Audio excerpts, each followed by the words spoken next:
Hello everyone, I'm Dr. Soumya. I'm a fertility specialist and laparoscopic surgeon, 5 Fertility Mangalgiri. ఈరోజు నేను YouTube వీడియోస్లో కామెంట్స్లో అడిగిన కొన్ని క్వశ్చన్స్కి ఆన్సర్స్ చెప్తాను.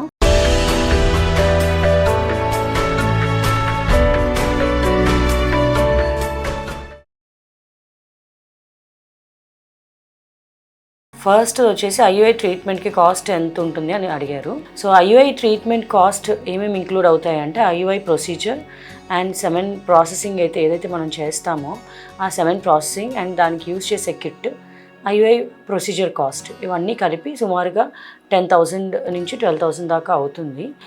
మీకు ఒక్కొక్కసారి అనిపించవచ్చు లైక్ బయట ఇంకా 7,000కి అలా చేస్తున్నారు కదా అని. డెఫినెట్గా ఒక నర్సింగ్ హోమ్లో చేసిన దానికి ఒక ఐవీఎఫ్ సెంటర్లో చేసిన దానికి డిఫరెన్స్ ఉంటుందండి. సెమెన్ ప్రాసెసింగ్ చేసే వాళ్ళలోనూ డిఫరెన్స్ ఉంటుంది, ప్రాసెసింగ్కి వాడే మీడియాస్ అని టెక్నిక్స్లో కూడా డిఫరెన్స్ ఉంటుంది. ఒక్కొక్కసారి మనం డిఎఫ్ఐ ఎక్కువగా ఉన్నప్పుడు ఐయుఐలో మైక్రోఫ్లూయిడిక్స్ యూజ్ చేయాల్సి వస్తుంది. సో ఎప్పుడైతే మనం మైక్రోఫ్లూయిడిక్స్ సెమెన్ శాంపుల్ ప్రిపేర్ చేయడానికి యూజ్ చేస్తామో అప్పుడు కొంచెం దీనికంటే కాస్ట్ పెరుగుతుంది. సెకండ్ది ఐయుఐ తీసుకున్నాక ఎలాంటి ప్రికాషన్స్ తీసుకోవాలి అని అడిగారు. So IUI is more like a natural procedure only. ఏంటంటే న్యాచురల్లో వెజైనా నుంచి స్పర్మ్స్ వెళ్తాయి, ఐయుఐలో మనం స్పర్మ్స్ అనేవి యూట్రస్లో రిలీజ్ చేస్తున్నాం కాబట్టి పెద్దగా ప్రికాషన్స్ అంటూ ఏమి ఉండవు. మీరు ఫస్ట్ నుంచి ఏదైతే లైఫ్ స్టైల్ మోడిఫికేషన్ చేసుకుంటున్నారో, diet, sleep or exercise anything, అవి మీరు రొటీన్గా కంటిన్యూ చేసుకుంటూ హెవీ వర్క్స్ ఆర్ మరీ హెవీ వెయిట్స్తో exercises and heavy works avoid చేసుకుంటే చాలు. నెక్స్ట్ వచ్చి ట్యూబల్ బ్లాకేజ్ ఎలాంటి టెస్ట్ ద్వారా తెలుస్తుంది. సో ఫాలోపియన్ ట్యూబ్స్ అంటే యూట్రస్ పక్కన ఉండే 2 ట్యూబ్స్ని టెస్ట్ చేయడానికి హెచ్ఎస్జి ఆర్ ఎస్ఎస్జి చేయొచ్చు. సో హెచ్ఎస్జి అంటే హిస్టోసాల్పింగోగ్రఫీ, ఇది ఎక్స్రే ద్వారా చేస్తాం అనమాట.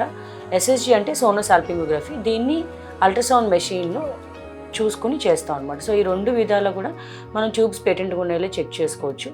ఒకవేళ బ్లాక్ ఉంటే మళ్ళీ మనం డయాగ్నోస్టిక్ లాప్రోస్కోపీ చేసి కూడా అది నిజంగానే బ్లాక్ ఉందా లేదా టైట్గా పెట్టడం వల్ల ఆర్ స్పాజం వల్ల ఏమన్నా బ్లాక్ లాగా అనిపించిందా అని తెలుసుకోవడానికి మనం లాప్రోస్కోపీలో కూడా చేయొచ్చు. ఇంకొకటి ప్రెగ్నెన్సీ టైంలో పెయిన్ కిల్లర్స్ యూజ్ చేయొచ్చా అని అడిగారు. సో యూజువల్గా ఏంటంటే ప్రెగ్నెన్సీ టైంలో పెయిన్ కిల్లర్స్ యూజ్ చేయకూడదని మేము రికమెండ్ చేస్తాం అనమాట. మీకు మరీ ఏమన్నా పెయిన్స్ అట్లాంటివి ఉంటే మీ డాక్టర్ని కన్సల్ట్ చేయండి. సో ప్రెగ్నెన్సీలో ఏవైతే వాడొచ్చో అవి ఇస్తారు. ఇప్పుడు బాగా మనకి పెయిన్స్ ఉన్నాయి అని అన్నప్పుడు అసలు యూజ్ చేసుకోకుండా అవ్వదు, కానీ కొన్ని యూజ్ చేయకూడదు, కొన్ని యూజ్ చేయొచ్చు అనమాట. సో ఏవైతే యూజ్ చేయొచ్చో అవి మీ డాక్టర్ మీకు ప్రిస్క్రైబ్ చేస్తారు. తర్వాత ఎగ్ క్వాలిటీని ఎలా ఐడెంటిఫై చేస్తారని అడిగారు. సో ఎగ్ క్వాలిటీని మనం ఐయుఐలో కానీ న్యాచురల్లో కానీ క్వాలిటీని అసెస్ చేయడానికి కుదరదు.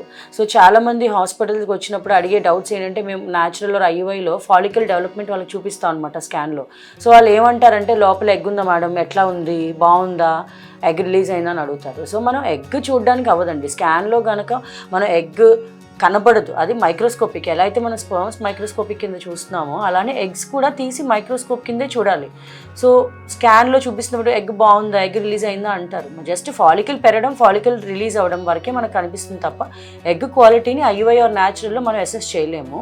బట్ ఐవీఎఫ్లో we can check the egg quality. So ఎందుకు మనం ఐవీఎఫ్లో ఎగ్స్ బయట తీసి మైక్రోస్కోప్ కింద పెట్టి చూస్తాం కాబట్టి అది చూసినప్పుడు దాని యొక్క షేప్ బట్టి, దానికి ఉన్న పోలార్ బాడీ, లోపల సైటోప్లాజం గ్రాన్యులేషన్ ఏమైనా ఉందా, ఓవం అంటే ఎగ్ చుట్టూ ఉన్న జోనా కానీ వీటన్నిటిని బట్టి ఎగ్ క్వాలిటీని అసెస్ చేస్తాము.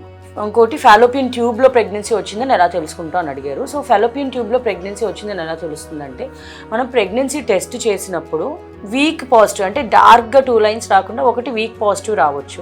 ఒక్కోసారి మంచిగా పాజిటివ్ వస్తూనే ప్రెగ్నెన్సీలో అంటే మనం స్కాన్లో బేబీ ఫామ్ అయింది, హార్ట్ బీట్ వచ్చింది, గర్భాశయంలోనే ఉంది అని కన్ఫర్మ్ అవ్వక ముందే యూపీటీ పాజిటివ్ వచ్చి కడుపులో బాగా పెయిన్ రావడం, కొద్దిగా స్పాటింగ్ అవటం ఇట్లాంటివి ఉన్నప్పుడు ఎక్టోపిక్ ప్రెగ్నెన్సీ అంటే ట్యూబ్లో ప్రెగ్నెన్సీ వచ్చిందని సస్పెక్ట్ చేయాలి అండ్ మీ డాక్టర్ని కన్సల్ట్ చేయాలి. ఇంకొకటి ఐయుఐ ఆర్ ఐవీఎఫ్ అయినప్పుడు ఎప్పుడు టెస్ట్ చేసుకోవాలి అని అడిగారు. సో ఐయుఐ ఆర్ ఐవీఎఫ్ అయినప్పుడు ఎంబ్రియో ట్రాన్స్ఫర్ అయిన 14 డేస్కి చెక్ చేసుకోవచ్చు ప్రెగ్నెన్సీ టెస్ట్. అలానే ఐయుఐలో కూడా ఐయుఐ జరిగిన ఒక 14 డేస్కి టెస్ట్ చేసుకోవచ్చు. లేదు అంటే మీ లాస్ట్ మెన్స్ట్రువల్ పీరియడ్ అంటే మీ పీరియడ్ ఒక్క రోజు దాటినా కూడా ప్రెగ్నెన్సీ టెస్ట్ చేసుకుంటే పాజిటివ్ నెగిటివ్ అనేది తెలుస్తుంది.